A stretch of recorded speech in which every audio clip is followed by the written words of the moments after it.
आज सॉल्व करेंगे एक्सरसाइज 3.2 का क्वेश्चन नंबर 21 एंड 22। देखिएगा, रीड कर लेते हैं इसको। Assume X Y Z W and P R the matrices of order this respectively. Choose the correct answer in exercise 21 and 22। यानी दोनों को क्वेश्चनों को सॉल्व करना है मुझे, और ये मैट्रिक्स मुझे दे रखी है, इनके ऑर्डर ये दे रखे हैं। ठीक है, तो पहले मैं लिख लेता हूँ मैट्रिक्स कौन कौन से दे रखे हैं। देखिए, क्वेश्चन है ये आपका। पहले मैं करता हूँ 21 को।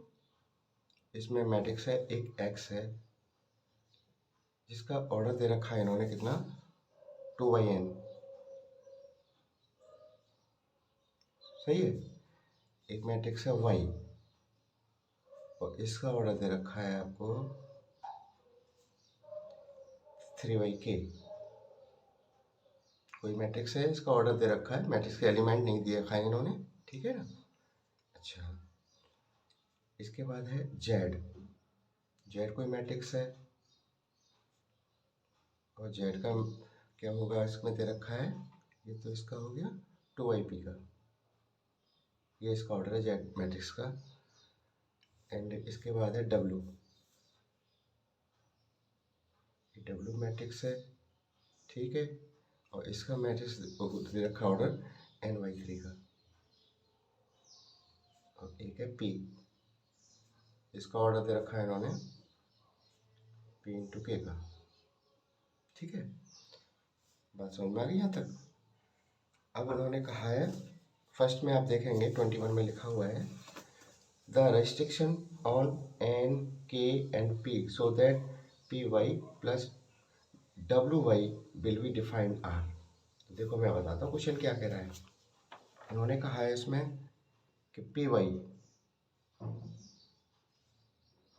प्लस wy, इसके लिए इनमें से कौन सी कंडीशन अप्लाई होगी, ए वाली या बी वाली या सी या डी वाली। ठीक है, तो देखो ध्यान देना है इसको, बहुत अच्छा क्वेश्चन है, छोटा भी है। तो हमें सबसे पहले क्या करना है, पी वाई का मतलब होता है क्या, p×y। दोनों मैक्स का मल्टीप्लाई तो हो रहा है। ठीक है, तो मैंने p को ले लिया। देखो, p मैट्रिक्स कहाँ है मेरी, ये रही ना। इसका ऑर्डर क्या है मेरा, p×k। सही है, इंटू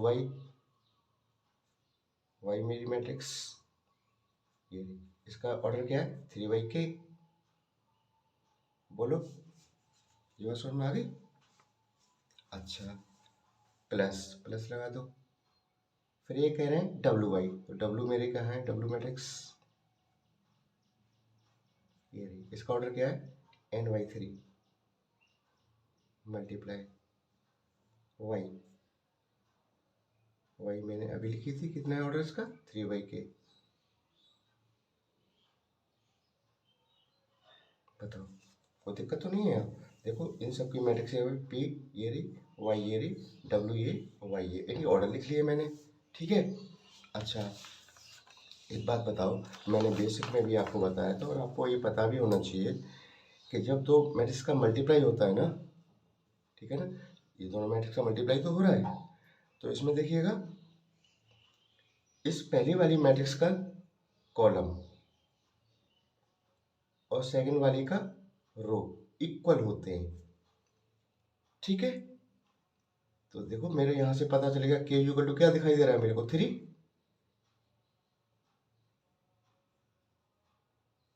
ये बेसिक पे याद आ रहे थे, जितने बेसिक में मैंने आपको समझाए थे। तो देखो, मैं फिर दोबारा से रिपीट कर रहा हूँ, जब भी दो मैट्रिक्स का मल्टीप्लाई होता है तो फर्स्ट वाली का कॉलम इक्वल होता है सेकंड वाली के रो के। तो k इक्वल टू क्या आ गया मेरा, 3 आ गया, नहीं आ गया। अच्छा, पहली रेस्ट्रिक्शन तो मेरी पूरी हो गई है कि k इक्वल टू क्या है मेरा, 3 है। अच्छा, इधर देखो, इधर जब इनका मल्टीप्लाई हो रहा है तो इधर क्या हो जाएगा, k की वैल्यू तो हमारी आ गई। अब एक बात बताओ कि जब भी मैं मल्टीप्लाई करता हूं दो मैट्रिक्स का मल्टीप्लाई होता है तो उसका ऑर्डर क्या आता है, तो यानी फर्स्ट वाली का रो और सेकंड वाली का कॉलम। ये ऑर्डर निकल के आता है। दो मैट्रिक्स का मल्टीप्लाई जब होता है तो मैट्रिक्स का मल्टीप्लाई होने के बाद जो मैट्रिक्स बन के आती है ना, तो उसका ऑर्डर होता है पी बाई के। ठीक है, अच्छा प्लस, अब इसका देखो, इन दोनों को जब मैं मल्टीप्लाई करूंगा तो क्या हो जाएगा, एन वाई के ना हो जाएगा इसका ऑर्डर क्या हो जाएगा, एन वाई के। सही है। अब देखो, अब दोनों के बीच में क्या लगा है, प्लस का साइन लगा है। और हमेशा याद रखना प्लस कब होती है दो मैट्रिक्स, जब उनके ऑर्डर सेम होते हैं। अगर इन दोनों के ऑर्डर सेम नहीं होंगे ना तो ये प्लस किया जा सकता है, इनको ना माइनस किया जा सकता है। यानी प्लस और माइनस करने के लिए सबसे पहली कंडीशन क्या होती है कि उनके ऑर्डर कैसे होने चाहिए, सेम होने चाहिए, तभी तो होगा प्लस या माइनस। जो एलिमेंट में से एलिमेंट को माइनस किया जाता है, ठीक है ना। तो जब प्लस हो रहा है इसका मतलब क्या है, पी के और एन के कैसे होने चाहिए, इक्वल होने चाहिए। तो पी की जगह पे मुझे क्या दिखाई दे रहा है, एन दिखाई दे रहा है, नहीं दिखा रहा है, देखो पी इंटू के एन इंटू के। तो पी इक्वल टू क्या दिखाई दे रहा है मेरा, N, P equal to N. बताओ कोई दिक्कत यहाँ तक। मैं दोबारा से रिपीट कर देता हूँ। जब इन दोनों को हमने मल्टीप्लाई किया मैट्रिक्स का, तो देखो हमेशा याद रखना जब दो मैट्रिक्स का मल्टीप्लाई करते हैं तो एक चीज़ देखना तुम उसमें कि फर्स्ट वाली का तो कॉलम और सेकंड वाली का रो इक्वल होते हैं। तो के इक्वल टू 3 आ गया मेरा यहाँ से। अच्छा, इन जब दोनों का मल्टीप्लाई करते हैं तो उसका ऑर्डर क्या आता है, फर्स्ट वाली का जो रो और सेकंड वाली का क्या होता है, कॉलम। तो P इंटू के का ऑर्डर की ये बनेगी, इनका मल्टीप्लाई किया तो N इंटू के की ऑर्डर की ये बनेगी।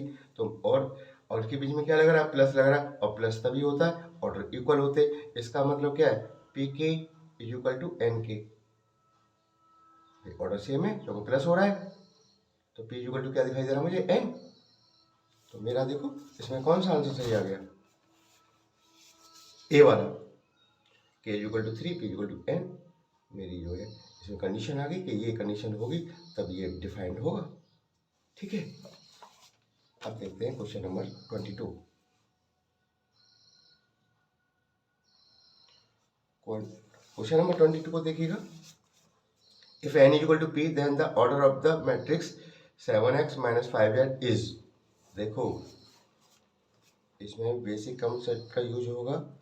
बेसिक बहुत अच्छे से देखना चाहिए, जो बिना बेसिक के ना क्वेश्चन समझ में नहीं आते हैं, डायरेक्ट क्वेश्चन करने बैठ जाते हो तो उससे दिक्कत होती है। देखिएगा, उन्होंने कहा है 7x, ठीक है, 7x minus 5z, 7 x matrix मेरी क्या है, 2/n का इसका क्या दे रखा है, ऑर्डर दे रखा है, माइनस 5 z, z मेरी ये रही, इसका ऑर्डर क्या है 2/p। ठीक है, अब ध्यान देना। अब उन्होंने कहा है कि अगर इसमें मल्टीप्लाई कर दूं 7 का, इसमें कर दूं 5 का, तो और उसमें माइनस करेंगे तो उसका ऑर्डर क्या होगा, उसका ऑर्डर पूछा है। यानी 7 का मल्टीप्लाई इसके एलिमेंट में कर दूं, 5 का मल्टीप्लाई इसके एलिमेंट में कर दूं, और फिर इसमें से माइनस करूंगा तो जो जो आपकी मैट्रिक्स आएगी तो उसका ऑर्डर क्या होगा, उसका ऑर्डर पूछा गया। ठीक है, तो देखिएगा, ध्यान देना एक बात पे। अभी भी जैसे ये मैट्रिक्स है आपकी ए 1 2 3 4, इसका ऑर्डर क्या है बताओ, 2/2 का नहीं है। ठीक है, अगर मैं इसमें 5 से मल्टीप्लाई कर दूं तो 5 1 जा 5, 5 2 जा 10, 5 3 जा 15, 5 4 जा 20, इसका ऑर्डर क्या हुआ बताओ, इसका ऑर्डर 2/2 ना हुआ। तो कहने का मतलब है अगर मैट्रिक्स के मल्टीप्लाई में किसी डी से मल्टीप्लाई करते हैं ना हम, तो उसके ऑर्डर पे कोई चेंज नहीं आता। मल्टीप्लाई करने से पहले भी इसका ऑर्डर क्या था, 2/2 था, और मल्टीप्लाई मैंने 5 का कर दिया तब भी ऑर्डर वही आया है। ठीक है ना, यानी मल्टीप्लाई करने पे उसके ऑर्डर पे कोई चेंज नहीं आता है। तो 7 से भी मल्टीप्लाई करेंगे हम तब भी ऑर्डर इसका क्या रहेगा, 2/n ही रहेगा ना, बताओ। ठीक है ना, तो इसका मतलब क्या है, और 5 का मल्टीप्लाई करूंगा मैं इससे तो इसका भी ऑर्डर क्या रहेगा, यही रहेगा। दोनों का ऑर्डर क्या होगा, इन दोनों ऑर्डर पे कोई फर्क नहीं पड़ेगा। इस पर ध्यान रखिए इस चीज को कि मल्टीप्लाई करने पर ऑर्डर पे कोई चेंज नहीं आता है, ऑर्डर वही रहता है। 7 का मल्टीप्लाई कर दो इसमें तब भी इसका ऑर्डर 2y नहीं रहेगा, 5 का मल्टीप्लाई इसमें कर दो तब भी इसका ऑर्डर 2yp रहेगा। ठीक है ना। अब इसमें से ये माइनस हो रहा है, माइनस हो रहा है, इसका मतलब कब होता है माइनस या प्लस, मैंने बताया था जब ये ऑर्डर सेम होते हैं। ऑर्डर जब सेम होंगे तभी तो प्लस या माइनस कर पाओगे भाई मेरे, बात समझ में आ रहे हो। तो इसका जो माइनस करने के बाद जो मैट्रिक्स आएगी आपकी, माइनस करने के बाद जो मैट्रिक्स आएगी तो उसका ऑर्डर क्या आएगा बताओ। ये दोनों कैसे ऑर्डर, दोनों सेम है कि नहीं बताओ। ये दोनों ऑर्डर सेम है क्योंकि इनके बीच में माइनस लगा हुआ है। तो या तो उसका ऑर्डर क्या होगा 2yn होगा या 2 × p होगा, क्योंकि ये दोनों बराबर है ना।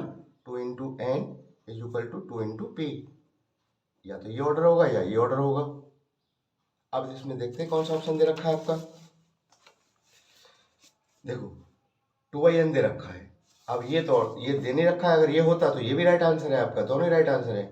ठीक है ना। तो इसका जो ऑर्डर आएगा क्या आएगा 2/n। बात क्लियर हुई। अगर ये भी होगा आंसर इसका, ये भी होगा, लेकिन हमारे ऑप्शन में क्या दे रखा है, ये दे रखा है ना, तो हम इसी को तो टिक करेंगे। अगर ये भी दे होता और अगर और कोई इसका ऑप्शन होता 2/p का तो ये भी सही था, क्योंकि दोनों ऑर्डर के लिए हमारे सेम है। ठीक है ना। इस तरह से क्वेश्चन 22 खत्म होता है, एक्सरसाइज भी खत्म होती है। ठीक है, थैंक यू।